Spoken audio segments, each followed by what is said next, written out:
Hello, I'm Stephanie. And I'm Lauren. And this is I've Got Guts, a podcast about living and thriving with chronic illness. And all the things that take guts to say out loud. We're here to talk about the hard stuff, the stuff that's messy, complicated, and often left unsaid. From chronic illness to everyday life, we're creating space for honest conversations, real connection, and a lot of laughs along the way. And just so we're clear, we are not medical professionals. We're just two best friends sharing what we've learned and what we're still figuring out. So you don't have to do it alone.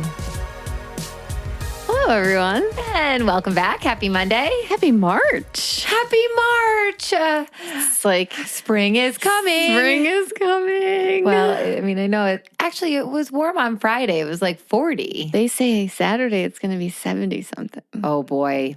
You know where my mind goes first? To my backyard and the layers as the feet of snow continues to melt and the dog poop from Kenzie continues. I feel like there's just so much out there. Yeah, that's literally where my mind goes. That's going to be a project right there. My mind just goes, I just want to stand outside and have the sunshine hit my face and not be freezing. Okay, yes. On Friday after school, it was warm-ish. So I had my winter coat on. Connor was rollerblading and I sat in the chair and I just let the sun be on my face. I'm like, there you are, sun, and you're warm-ish. Such a good feeling. It is. Well, hopefully when you're listening to this, it's sunny on you. Yeah, exactly. All right, let's get into our thorns and roses. What are we getting thorns out of the way first? All right, you go first, Rome. You've had a tough go, but you are looking great. Thank today. you. Yes, I was gung-ho. I went back to work on Monday like I was a champ, right? Mm-hmm. Almost left 4 times on Monday. Monday was hard. You don't realize when you teach such small children how much bending over you do. True. Even my little stool that I sit in to teach lessons, to bend over to help them, from such a low position. There's a lot of bending. Yeah. So after 2 hours, I was like, I'm not going to make it. And then I was like, I'm going to hold on. And then all day Monday, I didn't think I was going to make it. But then I did Tuesday. And even Anthony was like, you were a champ. Tuesday, I powered through the day. I was happy. I was feeling great. Woke up Wednesday morning and I had a blackout and a puke episode. Oh. And then I had another one. No. And I was like, shoot, what the heck? So I called it right then and there because, once I have a blackout, I got to sleep. Right, you need some time. So I went back to bed. I actually slept till 1 o'clock that day. Your body needed it. And then I woke up and I felt so horrible. I was in so much pain. My pelvis hurt, my back hurt, and I was nauseous and my head hurt. And then for 3 days, really, I continued to have random blackouts. Then I'd throw up, blackout, throw up, blackout, throw up. So my body was clearly not ready to go back to work. Right. And you did. And then you were literally just suffering and after. Then add the stress of knowing that I don't have any more paid time at work. So then I was so stressed about that I was having panic attacks every night. It's how are you supposed to rest and recover knowing I was literally I'm not getting paid for this. I'm not getting paid for this. Doing the math in my head. How am I going to make this work? I just feel like the system is not set out to work for us. I know. And it's so hard because mentally, you can be home and you can be resting and you can be sleeping, but mentally, if your mind is racing with all of the stress and anxiety over things, you're really not getting the most genuine rest and the healing time because you're stressing, and that translates into your body, Oh, I'm sorry, Rome. It's so frustrating. But I always say, there's always money and more money will come to you. And it'll always work out. But it's still reasonable to get upset and stress a little bit. You know what the crazy thing is? I did a post about it and I had so many people reach out to me who've had the surgery and they're like, oh my God, that happened to me. And I'm prone to vasovagal syncope episodes. That's what my blackouts are. But these other people who reached out to me saying, oh my God, that happened to me, they're not. Right. So this is obviously something that can happen to people after. And one person, she described it to me perfectly. She goes, you got to think. She's like, you were cut open and your uterus was assaulted by a knife and fire.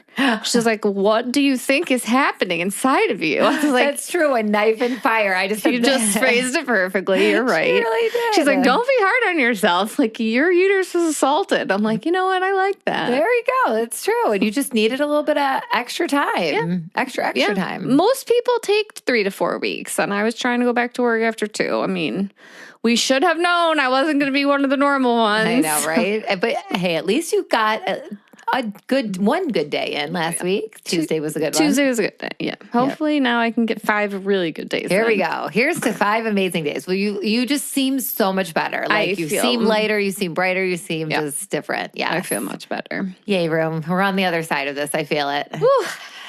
All right. What's your thorn? My thorn. Well, it's been a long week. Okay. And it ended today with some chains. Chains. Okay. Let me elaborate. So, you know those, like, maybe I say chains, but almost like they're like, you throw it over in a boat and it's an anchor and it's that really thick chain that is and then there's the anchor at the bottom. That's what I felt like. I had like 19 of them on me today.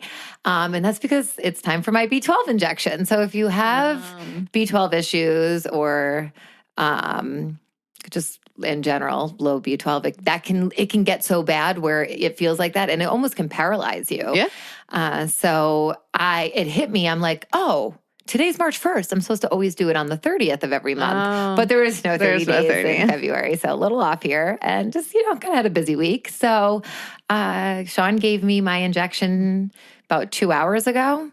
You feel good? I'm already better. Like I'm already just feeling like rejuvenated. It's wild. It is. It's literally like I am chained down. Like Sean and Connor came upstairs and I'm like laying on the office floor. They're like, are you all right? I'm like, I need my B12 shot. Oh my God. I'm chained down. So that was my thorn this week. You know what though? On a positive note, your esophagus was not your thorn this week. It was not my thorn this week. Well, let's get to our roses. I have so many roses this week. I don't know how I'm going to narrow it down. Okay, I have 7 roses. You start then. Okay, so 1, I'm eating food again. Oh, okay, this is a great rose. Thank you very much. Like it's going down. It was a little touch and go, like 3 or 4 days after. Yeah.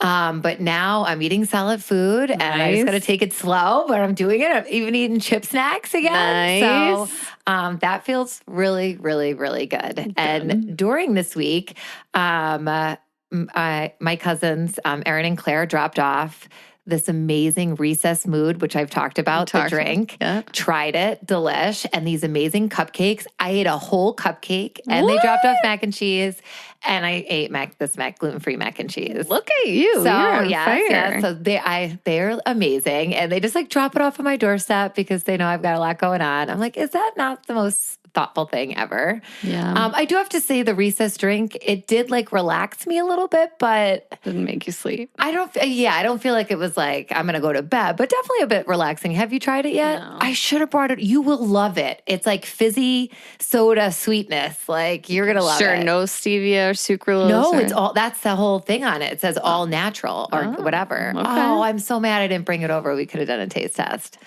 But it's very tasty. So they just like really made my world. And then I have one more rose. Okay, I love it. And then Kelly, my friend Kelly from college, Kelly, happened to be in town for a shower and I got to see her this weekend and she stayed over. So it was just so fun. We were up a bit late. Of course you were. Talking and having some cocktails. Now, the cocktails are always flowing, but at least food is flowing with them now. Yeah, so, there you go. Yeah, so I'm just feeling it was a really good week. There's a few more other roses, but I'll end there. Your cup is overflowing. It's just overflowing here.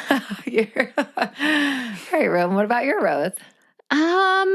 I had baby roses this week because obviously it was kind of a hard week for me. Yeah, it was. You were in sick cycle. Since I had to be out of work for 3 days, I did get the opportunity to rewatch Heated Rivalry for a second time. I've got to watch this show. So, and you know what? I decided the reason that everybody's so obsessed with it right now is because like the world is absolutely crazy right now. We literally live in a shit show.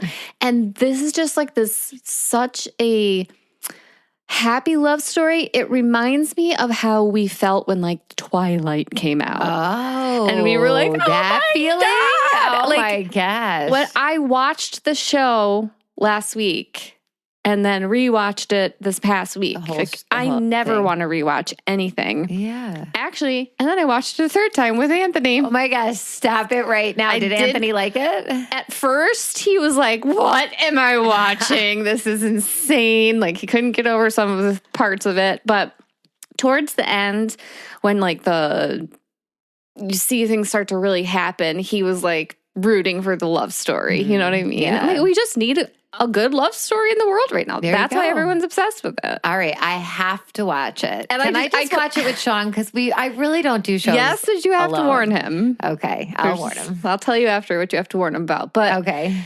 I will say in this show, one of the hockey players, he's young. He's like Am I ever going to look at hockey the same if I watch this? You will, but you'll.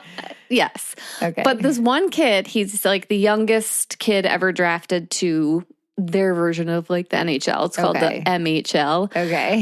His mom is his manager and she manages. She's like, you need to be wearing Reeboks because Reebok sponsors you. And I'm like, I can see Lauren being the momager of Connor, 100% managing all his brand deals. Yes, obviously. Making sure he's wearing all of his brands out in public when he goes to an event. Yes, I mean, he still lets me dress him today. I totally would be a great that's like the first thing manager. I said to Anthony, I'm like, could you not see Lauren being Connor's manager or what? I totally will. I mean, how could I not?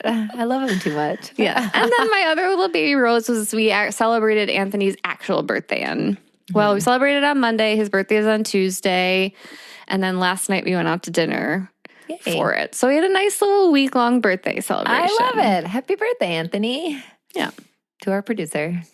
Yeah. Wearing the birthday crown. Wearing the birthday crown. He's an old man now. Well, good. Well, sounds like it was a tough week, but you had some roses in there. I did have some. Which is good. All right. Well, before we jump into today's episode, we, of course, want to thank our sponsor, Cozy Earth. Yes, if you've been thinking about upgrading your sleep, this is your sign. Our code IGG gets you 21% off, and it's the best discount available anywhere. And trust us, we don't partner with brands lightly. Their bamboo sheets are temperature regulating, ridiculously soft, and honestly, the only sheets we both reach for now. Same with the pajamas and loungewear. They're breathable, lightweight, and somehow still cozy without overheating. If you run warm, live with night sweats, or just value good sleep, you will notice a difference. Oh my gosh, the night sweats. I've been getting those bad. I can't even put socks on my feet anymore. Love the sheets. Plus, there's a 100-night sleep trial and a 10-year warranty, so you can try them completely risk-free. Head to Cozy Earth and use code IGG for 21% off, the best discount you'll find. Your nervous system and your sleep will thank you. All right. Okay, Rum. So remember earlier this season, we had Dr. Maggie Benham from Chosen Spot Chiropractic Care on the podcast? I sure do. And we were both sitting there like, wait, should we book appointments? Right. Literally, we both said that. We said it when we had her on, but even before that, when we said it. We had Kaylee, my good friend from work, Kelly on, and then we had Dr. Maggie on. Yeah, so at first, even Kaylee had us convinced. She sold us, and then Maggie just sold us even further, or whatever. Yes, yeah, and we were not just saying that for the podcast, right? We were like, we actually are going to do this. Yes, and we did, and we are loving that decision. So thank you, Kaylee. Really, she is the one. Yes. She's like the domino here that like pushed it onto us, and now we are soaring because of it. So thank you, Kaylee and Dr. Maggie. We're loving it. So today's episode is a full update, really. So we're sharing what our appointments have actually been like, what surprised us, what we learned from our CBCT imaging, and how we've been feeling physically, especially as two women navigating chronic illness and fertility. Right. And because here's the thing, we never want to just interview someone and move on. If something resonates, we try it. And then we come back and tell you the real deal. We sure do. The good, the interesting, the unexpected, and the wait, what moments, So if you're curious about chiropractic care, nervous about it, wondering if it's different from what you've experienced before, or you just love a good personal health update from us, this episode is for you. All right, let's get into it. All right, Room, why don't you kick us off with how your first couple of appointments went? Okay, so I honestly did not expect what happened. So the first 2 visits were basically diagnostic, and I walked in thinking we were going to do like adjustments, some posture stuff. Nope. She started with the muscle testing, and I'm sitting there thinking like, okay, here we go. And if you've never seen this before, it looks wild. Yes. She finds one of your strongest muscles and she has you hold resistance. And then she presses on a specific point somewhere else on your body and retests that same muscle. And I'm not exaggerating when I say the muscle that was rock solid seconds before suddenly goes weak, like visibly weak. And I remember thinking, there's no way this is real. I'm stronger than that. How is this working? But it did over and over again. And it was honestly kind of mind-blowing for me to watch my body respond in real time. And what struck me the most was like how quickly she could pinpoint things. Yes. Isn't that wild? It's like, and it's crazy to me because it's almost like I'm speechless because it's almost like magic, right? Yes. Don't you feel like that? Like the way they do that and then they hit something and then it's like, oh, your leg is longer now. I'm like, what? Well, not that it's longer, but yes, they've released things. Yes, they release things. It's wild. Yeah. Within the first couple of visits, she's like, well, you have a sliding hiatal hernia. I was like, you can feel that? And I was like, yep, of course I do. That tracks. And then she said something that stopped me. Basically, none of your digestive tract is communicating with each other. Lovely. Great. Shocking, actually. Sounds dramatic, but the way she explained it made so much sense. And she talked about how everything in the body is supposed to coordinate. Obviously, the stomach, the vagus nerve, the small intestine, the colon. It's like a relay team. And in my case, it was like everyone was running their own separate race. Which, if you know my history, gastroparesis, motility issues, reflux, that checks. It does. And I almost just visualize like all these little mini rooms inside of you, like doing their own thing. Like, hey, I'm fine over here. What are you doing? You're not doing your job. Nobody's communicating. I guess what I appreciated is that she wasn't just chasing symptoms. She was looking at signaling, at communication, at why my body might not be regulating well. And I'll be honest, I went in skeptical. I was very much in my like prove it to me era. But watching my own muscle strength change in real time when certain points were activated, that's kind of hard to ignore. It is.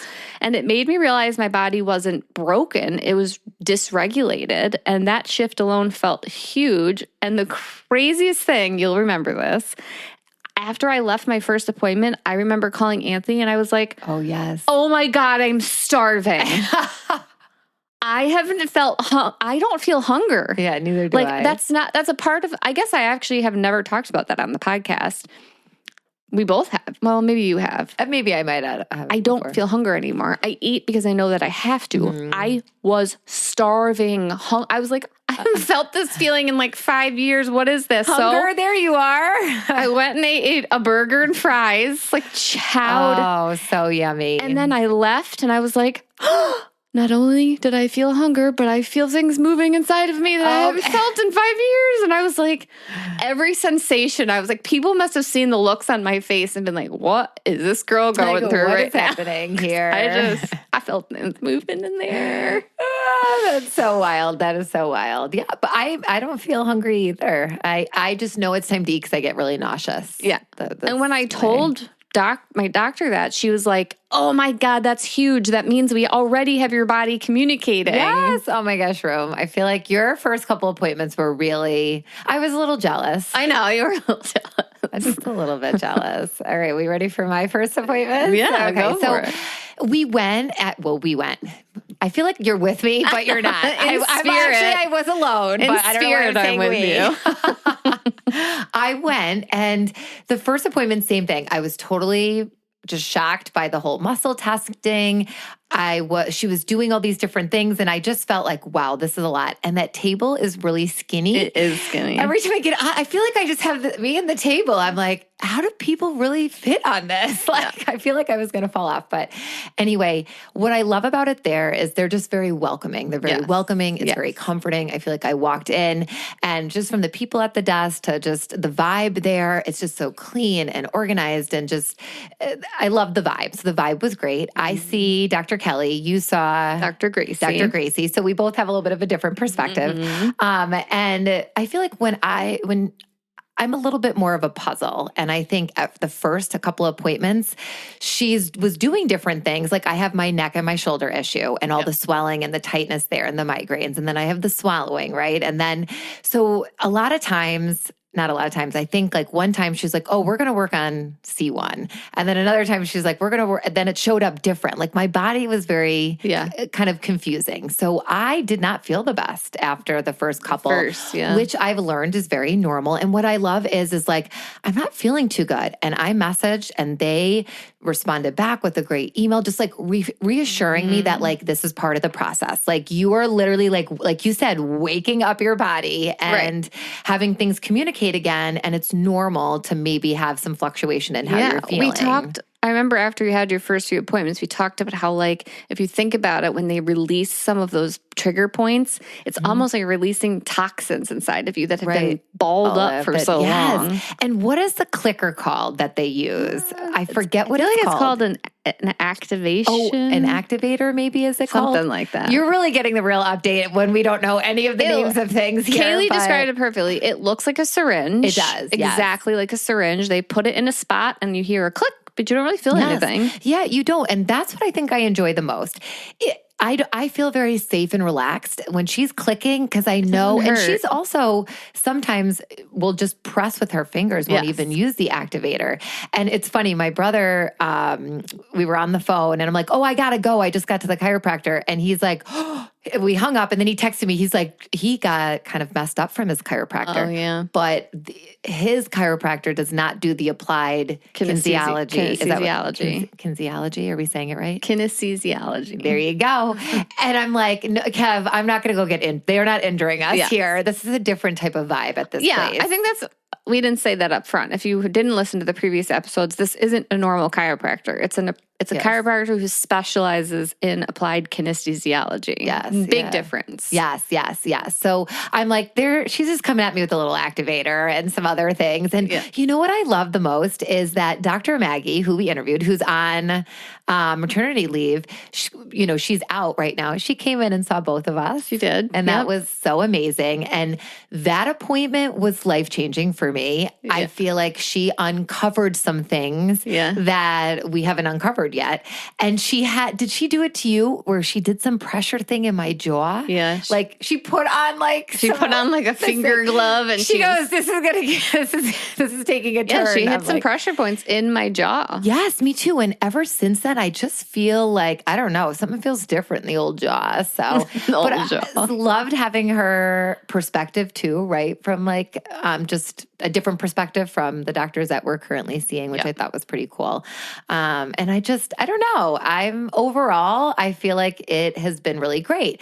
But because I'm such a puzzle, they encouraged us to get some testing done, right? And I feel like I was a little hesitant about about getting the scan. I'm like, I don't know. Do I need another scan? Yeah. And Dr. Kelly this is what I love about them. There's no pressure. It's like, here's the education. Here's what you can do. Do it if you want to do it, Yeah. And then when I talked with Maggie, she really helped me to understand that this would give me give them more of a clear picture to treat me. How to treat you. Right, exactly. Instead of just going intuitively with their muscle testing and other things, right? So it's actually called a CBCT scan. Yes, and this isn't just your typical x-ray. CBCT stands for cone beam computed tomography. Basically, instead of like giving a flat 2D image like a traditional x-ray, this technology creates a full 3D image of your skull and the top of your spine, what's called the, cranio-cervical junction. I can say that. I feel like there's a lot of big words in this episode, and I got to use my decoding strategies. Okay. And area is a really big deal because the very top of your spine surrounds and protects your brainstem. Yes, which if you think about it, is the control center for so many automatic functions in your body. Digestion, heart rate, nervous system regulation, all the things we talk about constantly on the podcast. Yeah, and the best part is the scan itself only takes about 45 seconds, but it captures hundreds of angles in that short amount of time and actually uses less radiation than traditional 2D x-rays. Which is so crazy. And I think what really stood out to us is that the measurements taken from this 3D imaging help the doctor adjust with just much more precision. Mm-hmm. So it's not necessarily, I don't think I should say guesswork, because they know what they're doing, but it's really, and especially someone like me, who it was so confusing. And I think that's why and she even said it, Dr. Kelly, the last time I went, she was like, I think your first few appointments, we were doing too many things. Now that she has all this knowledge from my scan, we're doing little bite-sized baby things. So I don't feel crazy symptoms. Yeah. And from what we've learned, this kind of precision can be especially helpful if you've had trauma to the neck or head, if you're struggling to heal, or if your body isn't holding adjustments well. Yes, and for us, it's the idea of unlocking those stubborn patterns or breaking chronic cycles. It really resonated with us. Yeah, the benefits made sense to us. More accurate diagnosis, better image quality, more viewing angles, less radiation, and ultimately more precise treatment planning. So instead of just hoping the adjustments were hitting the right spot, we wanted clarity, we wanted data, we wanted to actually see what was going on structurally. And it was wild when we looked at the pictures after. Yeah, that's why we both decided to do it. Yeah. And, for me personally, I feel like it was just deeper than just like getting the imaging. And I think that's why that's so me to take all this time to decide if it's like right for me or not. Yeah. But living with echolalia, and especially just these last couple of months, it just means my swallowing depends on how well my nervous system is functioning. And my esophagus doesn't move the way it's supposed to, as we all know, because the nerves aren't communicating properly. Things have just shut down. It's an autoimmune disease. My body attacked my esophagus, and my esophagus is like, see ya. Yep. So when I learned that the very top of the spine, right, surrounds and protects the brainstem, which plays a role in regulating those automatic functions, it just kind of made me pause, because swallowing is automatic. Digestion is automatic. Regulation is automatic. And mine has been not anything close to automatic. Yes.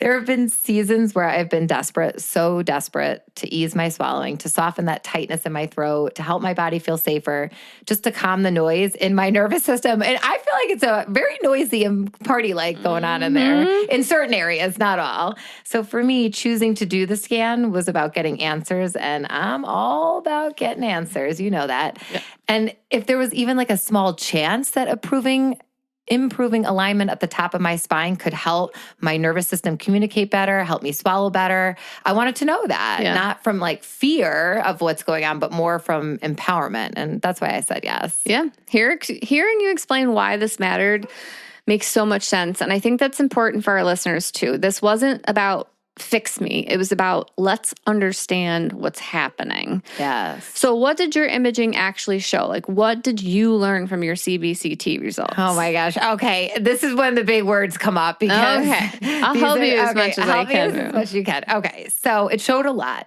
When I got my results back, first of all, Dr. Kelly was incredible. She literally hand wrote notes for me and walked me through everything slowly, which the teacher in me appreciated that so much.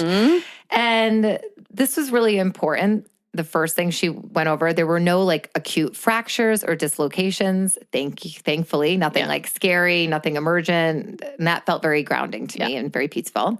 Second, there was something called, oh gosh, all right, I guess sphenoid. Yes. Sphenoid sinus septations. Yes. Rube, you're going to get a golden word work star. Can I get a Wabi star? You're going to get a Wabi star today. My mother gives out stars. You're definitely getting one. Okay. So this which she explained was basically an incidental finding, meaning it's there, but like not clinically significant for what I was experiencing. So that really didn't matter. Right. So those things felt good, baseline stable. But then we got into the findings that made me go, wait, what? I bugged out. I called you immediately after I left. One of the biggest ones was something called, all right, here we go, bilateral styloid? ligament ossification. You got it. There we go. And I'm going to explain this in normal human language for all of you out there. So there's this ligament that runs from a small bony point on the base of your skull, kind of like behind your ear almost, down to this hyoid bone, which sits in the front of your throat. Mine has started to calcify. Right. And this area sits right next to 3 very important cranial nerves. I'm not even going to try it with these nerves, but one of them is a vagus nerve. Which, glossopharyngeal nerve. Oh, yes, Rome. And then the hypoglossal nerve. There we go. Which, if you know me, the vagus nerve alone just makes my ears perk up because of everything you've been through, everything we know about it. So these nerves are involved in swallowing, throat movement, and esophageal function. When that ligament becomes rigid instead of flexible, it can restrict throat movement and irritate those nerves. And the symptoms connected to that, get ready, Rome. Ready. Throat pain, difficulty swallowing, the sensation of something being stuck in your throat, the story of my life, like my tongue feels like it's like in there, which is, I feel like everything I've been describing for years. So for me, hearing that was totally wild, not in a panic way, but in my body has a structural story. Like this is part of who I am. Like it's part of my structure. And it almost just gave me this like sense of, okay, I'm not crazy. No, definitely not. Even though I know I'm not, right? But like, sometimes I will feel like I can't swallow or like my tongue feels swollen. And honestly, that's sometimes when I'm like, I can't swallow. Panic attack. And then I have a panic attack. But really, I'm like, well, I know it's challenging, but I have this weird, whatever, D. And that's why I can't. I need to come up with a nickname for it. I gotta come up with a nickname. Okay, so that's the one thing, or the third thing. The fourth thing was flattening of my cervical spine, meaning the natural curve in my neck is reduced. And then there was something called a narrow clivoaxial angle. Yes, which basically means the angle between my skull and my upper neck is slightly more forward than average. And when that angle shifts, it can create mechanical tension at the base of the skull, right where the brainstem sits. And again, the nerves that control swallowing and esophageal movement originate from that area, Rome. It's just not like, what? So if there's irritation, imbalance, or altered signaling in that region, it could contribute to swallowing issues that I experience daily. Now, I want to be clear. This is not me saying this is the cause of everything. Right. But it is information, very validating information for me. And for someone who has felt desperate at times to ease swallowing, to understand why my throat feels tight, to know there may be structural tension near the very nerves that regulate this, it just feels super validating, not scary. And because it just, in my mind, it just means there are layers and layers can be supported, right? And I feel like now I can go to these appointments knowing that all the doctors there, whoever's treating me, has that knowledge to treat me in the exact way. So like my last appointment was, I think one of my best appointments with Dr. Kelly. She's like, okay, here's where we're going to start. And whatever, whatever she was doing. Yeah. And she's like, we're just going to do baby steps. We're going to do small, like you have a lot going on. And now she's using that to inform. And I had a great appointment and I felt great afterwards. So it just shows that it was a good decision. Yeah. Thank you, Dr. Maggie, for pushing it in a soft, gentle way. Yes, that's what you need it. All right, Rome. So it's your turn. What did your imaging show? And do you have any challenging words in yours? Mine also showed a lot. Okay. When I went over my results, what I appreciated most is that nothing was, like you said, emergent, no fractures, no instability that required surgery, nothing dangerous. But then we started going through the actual structural findings, and that's when I had that moment of, oh, okay. Yeah. So this makes sense now, puzzle pieces being connected. The first one is that my C1 never fully fused together. So that's the top vertebrae in your spine, the one that literally holds up your skull, and it's supposed to form like a complete ring. Mine didn't, which means I was born that way. That's so crazy. And so the very top of my spine has likely been slightly more mobile, slightly less stable my entire life, which this is not dramatic, not catastrophic, just structurally different. Right. And then we looked at my cervical curve, and your neck is supposed to have like a gentle 30 to 40 degree curve that acts like a shock absorber. Mine is 5 degrees. I don't mean to laugh. So basically, she goes, you have a really straight neck. You do have a straight neck, and you always have such great posture. And what's interesting is that sometimes actually a straight neck isn't posture, it's protection. It's the body bracing, locking down, guarding something underneath. Okay, that makes sense. And then we got into the part that really kind of made everything click. So multiple vertebrae in my neck aren't perfectly stacked. So C2 through C4 are shifted slightly forward, and C5 is shifted slightly backward, and it's on both sides. And she's like, normally someone comes in and it's like, okay, C2 is shifted to the front on the right side. She's like, for you to have this many shifted forwards and backwards, and it's a lot going on. So in simple terms, my neck is not a perfectly aligned column. It's compensating, it's stabilizing. And those levels, C2 to C4, sit right behind the throat near major autonomic nerve pathways, like Lauren said, which if you know my history, especially with my vagus nerve injury after my nice and fun application, that got my attention because my symptoms have never been just one thing. It's not just neck pain, it's gut motility. Nausea, temperature dysregulation, feeling like my nervous system gets stuck on high alert, recovering harder than expected after procedures. And then there was one more finding, and it's kind of similar to yours, except mine were the ligaments along the side of my throat, and those were calcified as well. Okay. Which just essentially means that tissue that's supposed to be flexible has stiffened over time. And that area sits near cranial nerves involved in swallowing, autonomic regulation, and throat function. And I've had swallowing issues. I've had throat tightness. I've had that sensation of something being off in that region. So when I saw all of this together, unfused C1, the loss of curve, the vertebrae translating, the ligament calcification, it didn't feel scary. It actually felt coherent. Yeah. I felt like my body has been stabilizing and compensating for a long time. And when you layer that on top of a vagus nerve injury and surgeries and years of nervous system sensitivity, it makes sense that my system responds differently. And I'm not saying, like you said, that this is the cause of everything, but it is information that I didn't have before. Right. And for someone who has felt confused by how interconnected my symptoms are, how my gut, my throat, my nervous system, and my recovery patterns all seem to talk to each other, seeing structural evidence that those systems literally sit on top of each other, that was powerful. Right. And it didn't make me feel broken. It made me feel understood. And that's actually a big difference. Huge. And now, like you said, that we know all of this, they know exactly what they need to do to help relieve some of this. And so now I got my results a lot earlier than you got yours. Yes, so I've actually had several sessions since my results came in, and it's been insane, the changes. And we're talking about our neck, but it isn't just our neck that affected. A lot of these things translate to things that are going down in my pelvis and my digestive tract. Right. And so like when she works on something related to something she found in this imaging, she might be, working on a vertebrae up in my neck, but it's actually affecting a nerve pathway down in my digestive tract, my lower digestive tract. Right, because it's essentially like that activator, when they're doing that, it is literally trying to get your body to recommunicate with each other again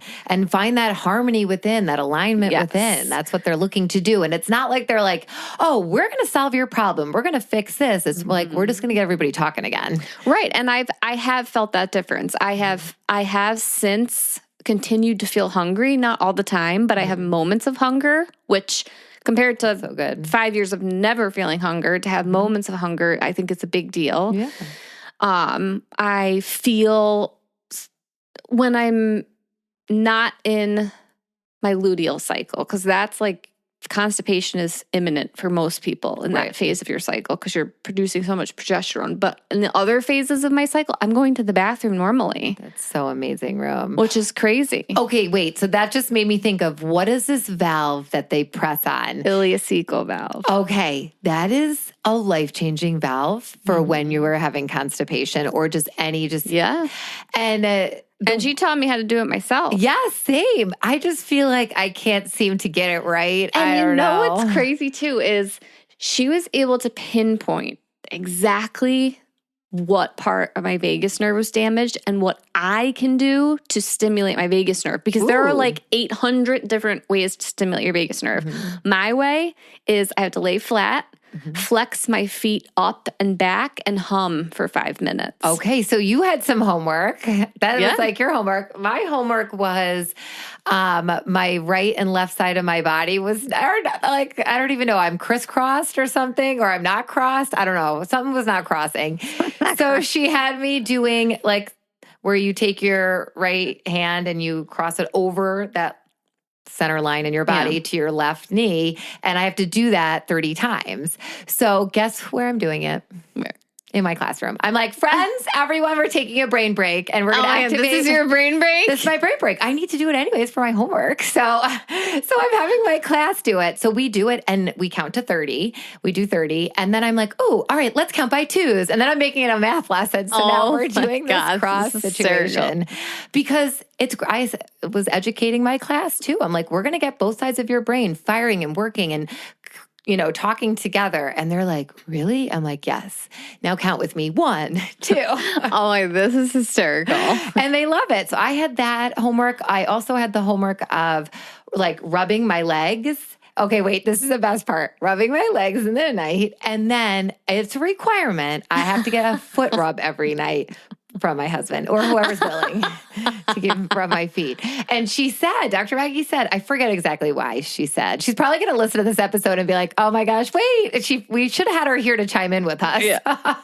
But I forget exactly. I think it's just getting, the top half of my body communicating with the lower half of my body. Okay. Anyway, Sean O'Reilly, you've been not rubbing my feet every night, though. So this is a public announcement that when you came home and told him, was he like, oh, Jesus Christ, Lauren, there's one more thing I got to do. Yeah, for sure. And then he does it for like a year. He's like, okay, my hand cramped. I'm like, your hand could not have already cramped. I'm like, you've been at it for like 5 seconds. Oh my God, that's and then he like really shakes his hand like, that was painful. Like, anyway, doctor's orders. So doctor's orders. At least he's got the feet. Anthony has to massage my constipation valve, guys. Okay, that's kind of funny. I haven't had him do it yet, but I'm gonna teach him how. But it is really wild. It's hard to do yourself. It is, and it is really wild, that valve for the digestion. Like when she's rubbed that or done whatever she's doing to it, how all of us very, very. I'm already pretty regulated, but it was just like, oh yeah, hello, yeah, I was there. I gotta go to the bathroom again. Mm-hmm. Yeah, it was normal. So that was good. So I love that this episode is kind of just us living it in real time. We had a guest on, we got curious, we tried it, and now we're sharing what it's actually been like. Yes, and just to be very clear, our chiropractors are not promising to fix anything or guarantee any outcomes. The goal isn't we're going to cure you or cure this. The goal is to help the brain and body communicate better, to reduce tension, and just to support alignment holistically. Yes, it's about supporting the nervous system, not chasing perfection. And as always, this is just our experience, not medical advice, just 2 women navigating our health out loud. And trying to pronounce all the big words along the way, scientific words along the way. Exactly. And if this episode resonated, we'd love to hear from you. We would love to hear from you. Yeah, so if you are curious, you have questions, and if you live locally to us, you have to check out the Chosen Spot in Canandaigua. The entire team of doctors there are wonderful. Yeah. And I'll be really honest with you. For those who don't live anywhere near us, I have clients all over the country. Yeah. I tell them to seek out a chiropractor who specializes in applied kinesiology and give it a whirl. There you go. It's helped me. It's a tool we have in our pocket. That's really what we're giving you, a tool in your pocket. Right. And that's like, you have nothing to lose. Like, I go into these appointments and they're clicking and doing it, whatever. What do I have to lose? Right. If anything, I have just something to gain, right? Yeah. Why not? Why not? Try anything. All right, so before we say goodbye, we need to talk about our sponsor, Cozy Earth. If you are ready to upgrade your sleep, your space, and your everyday life, head to CozyEarth.com and use our code IGG at checkout for the best discount you can find out there. And are you loving the podcast? the best way to show it is by leaving a 5-star rating and a few kind words. It helps us to keep growing and reaching others who need to hear they're not alone. And be sure to join our email list. The link to sign up is in the show notes or in our bio on any of our social media platforms. Being a part of our email list is the best way to stay up to date on new episodes, special guests, recipes, book racks, and so much more. Ooh, and I'm going to do a little plug. I'm going to do the recipe this week. Ooh, okay. I have a cauliflower soup that I made that I enjoyed during times when I couldn't eat real food, and it's so smooth. You know what? We should switch things up this week. I have a nonfiction book recommendation. Okay, so if you're on our email list, we always share book racks, and Room's always sharing fiction, and then I'm always sharing nonfiction. I'll share a fiction book. Okay. I'm changing things up. I'm trying to read a book right now because we want to go see the movie. So that's all I'll say. And you'll have to check out our email for more information and this cauliflower recipe. And of course, you can always connect with us anytime on Instagram, YouTube, TikTok, or Facebook. Just search I've Got Guts Podcast or email us directly at I'veGotGutsPodcast@gmail.com. Thank you so much for being here and for being part of this community. We're so grateful for you. Keep going. Keep growing. And always remember, you've got guts.